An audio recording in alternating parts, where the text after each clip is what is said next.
Vamos começar já direto com informações das últimas 24 horas da guerra entre Israel e o grupo terrorista Hamas. Acompanhe na reportagem de Vitor Brown. O bombardeio implacável de Israel ao território palestino continua. Durante a noite de ontem, as chamas tomaram conta do céu da cidade de Gaza. Enquanto a guerra entra em seu segundo mês, tanques israelenses foram vistos na fronteira Gaza-Israel, na cidade de Sderot. Uma cortina de fumaça também tomou conta da região na manhã desta quarta-feira. As forças de defesa de Israel anunciaram terem matado um dos chefes de desenvolvimento de armas do Hamas, Mohsen Abu Zina, nesta quarta-feira. Novas imagens mostram o trabalho das tropas dentro da faixa de Gaza. As forças de defesa de Israel afirmaram que os soldados em solo direcionaram aeronaves para bombardeios contra estruturas terroristas na região.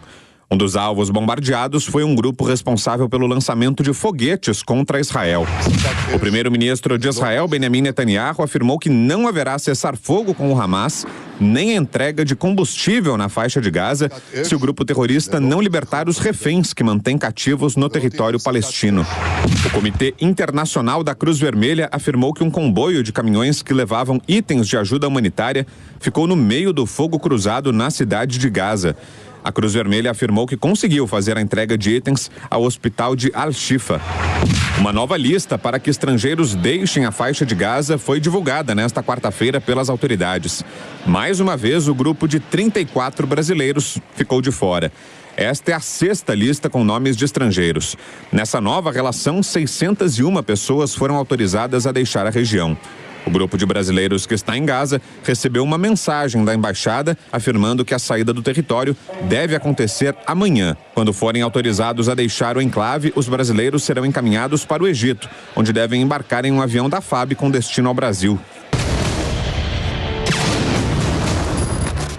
Esse é o relato das últimas 24 horas de uma guerra que, infelizmente, não tem dia nem hora para acabar e cujo número de vítimas ainda está longe do seu total. E já montam a mais de 10 mil vítimas entre palestinos e 1.400 vítimas entre israelenses, 30 soldados, fora os 240 reféns mantidos em regime de terror pelo grupo terrorista Hamas.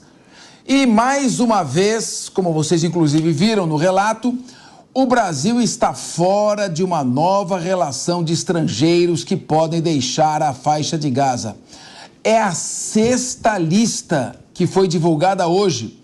601 pessoas foram autorizadas a deixar a região. Os civis possuem nacionalidade dos seguintes países. De novo, Ucrânia. De novo, Filipinas. De novo, Estados Unidos, Alemanha, Romênia e Canadá. Lembrando que o Brasil tenta repatriar 34 pessoas que estão retidas na fronteira com o Egito, claro, numa situação de carência de água, de alimento, de remédios, numa região perigosa onde a qualquer momento pode cair uma bomba. Estão lá 34 brasileiros. Na última sexta-feira, o ministro das Relações Exteriores, Mauro Vieira, afirmou que o chanceler de Israel garantiu que os brasileiros seriam autorizados a sair de Gaza até hoje. Mas isso não aconteceu.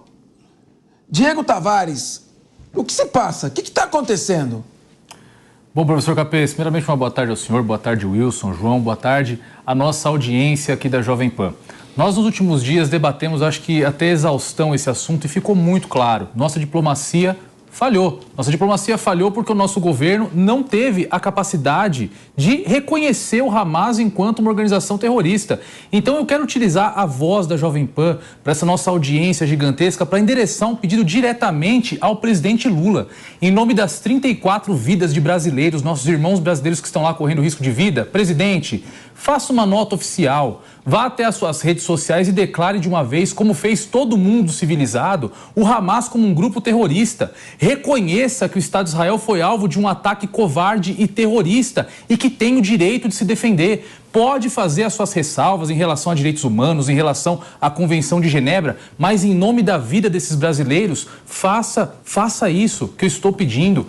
Porque, do contrário, muito maior do que o desgaste político que o senhor terá com a sua militância, que apoia também o Hamas, será o desgaste político que o senhor vai enfrentar caso um desses brasileiros venha a perder a vida no conflito. Como o professor Capeza que disse, as condições lá estão subhumanas, não tem água limpa, não tem comida, não tem atendimento médico. E se um dos nossos brasileiros que lá se encontram falecer nessa terrível guerra, infelizmente o nosso governo carregará a culpa. Olha só, já estamos na repescagem. Cidadãos dos Estados Unidos que já foram liberados uma vez, liberados de novo. Da Ucrânia, que foram liberados na quinta lista, liberados de novo. E os brasileiros seguem lá. Então, eu peço pela vida desses nossos irmãos brasileiros que se encontram lá em risco. Reconheça o Hamas como um grupo terrorista. João Belucci, qual a sua opinião? Pois é, Capês, boa tarde a todos. O que a gente lamenta a gente teve o presidente Mauro Vieira, né, que é o chanceler, ele estava na presidência da ONU representando o Brasil, não representando ele nem a ideologia que ele fala. E ele fez um discurso na saída, nos pareceu, pelo menos no meu sentimento, ele muito pouco lembrando Israel e falando muito das vítimas, que realmente são vítimas, os civis, lá da faixa de Gaza. Agora, você vai somando todos esses elementos. Jamais nós teremos uma declaração oficial de nenhuma autoridade falando, de fato, realmente o Brasil deu várias barrigadas na diplomacia, então por isso que vocês estão pro fim da fila. Não teremos isso, mas os fatos saltam aos olhos e nos fazem lembrar aquela história do anão diplomático, lembrando que depois foi corrigido, Israel pediu desculpas, mas essa expressão pegou. Então está na hora do Lula e da sua diplomacia parar de ser um anão diplomático. Wilson Pedroso, tem relação ou não tem relação? É pirraça isso? Ou realmente são questões administrativas, burocráticas que estão impedindo de sair? Porque já estamos na sexta ali. Será que a Filipinas, com todo respeito ao país insular, tem mais prestígio que o gigante da América Latina, Brasil? Culpa da diplomacia. Nós perdemos, como todo mundo falou aqui, a capacidade de articulação. E para piorar, a gente fica, um pede para o Lula fazer, outro pede. Celso Amorim participa sexta-feira e sábado de um congresso, acho que é uma conferência humana mundial, onde o Macron é o presidente e ele vai reforçar essa questão dúbia que muitas vezes cheira apoio ao Hamas. Ou seja, quem vai pagar essa conta são os brasileiros que estão tentando atravessar para o Egito e estão presos em Gaza. Israel está protegendo quem protege eles. Está protegendo quem protege eles. E a diplomacia do Brasil não entendeu ainda o recado, que tem que ter uma resposta firme. Não é ir lá agora na França e ainda reforçar essa questão de apoio ao Hamas. Não é de apoio ao Hamas, mas de ficar em cima do muro, você já apoia quem é o terrorista. Você tem que indicar, esse povo é terrorista. E acabou. Agora fica uma questão dúbia, em cima do muro, pedindo cessar-fogo. Que cessar-fogo? O grupo terrorista atacou Israel. Israel tem o direito de atacar esse grupo terrorista e exterminar. Nós não estamos contra a Palestina, nós estamos contra o grupo Hamas, que é terrorista. E o governo brasileiro tem que entender isso. Ricamelo, você acha que há alguma relação entre a posição do governo? Não temos essa informação, nem o governo brasileiro sabe. Há alguma relação dos 34 brasileiros retidos na faixa de Gaza, região hoje muito perigosa, todos os países estão repatriando os seus nacionais. Há alguma relação disso com a posição do Brasil? Afinal de contas, foi o Brasil, Oswaldo Aranha, que presidiu a sessão que levou à criação do Estado de Israel no dia 15 de maio de 1948. Olha, sem dúvida nenhuma, eu concordo com toda a bancada. Essa posição do Brasil aqui em cima do muro não ajuda. Eu não sou parceiro de Israel. Eu não sou parceiro ali de quem foi atacado. Então, por que eu vou ajudar esse país que não tá me ajudando? É uma questão de parceria comercial. Quem que teve o maior número de pessoas que foram já libertadas? Os Estados Unidos, claro, o maior parceiro, certo? A hora que o Brasil tem essa posição em cima do muro, essa posição de não... porque a posição de não falar nada é uma posição. né? É a posição de não dizer que o lado que foi lá, que matou 1.500 pessoas, né? Podem ter vários, inúmeros motivos, mas esses motivos poderiam ter sido discutidos de maneira diplomática, não indo lá e matando 1.500 pessoas, tendo 240 reféns hoje em dia. É óbvio. Então, se eu tomo conta desse país, estou em Israel, eu vou privilegiar também quem são meus parceiros. E sabe o que é o mais impressionante para mim? O Brasil acolhe super bem todos os povos. A gente é conhecido isso pelo mundo, né?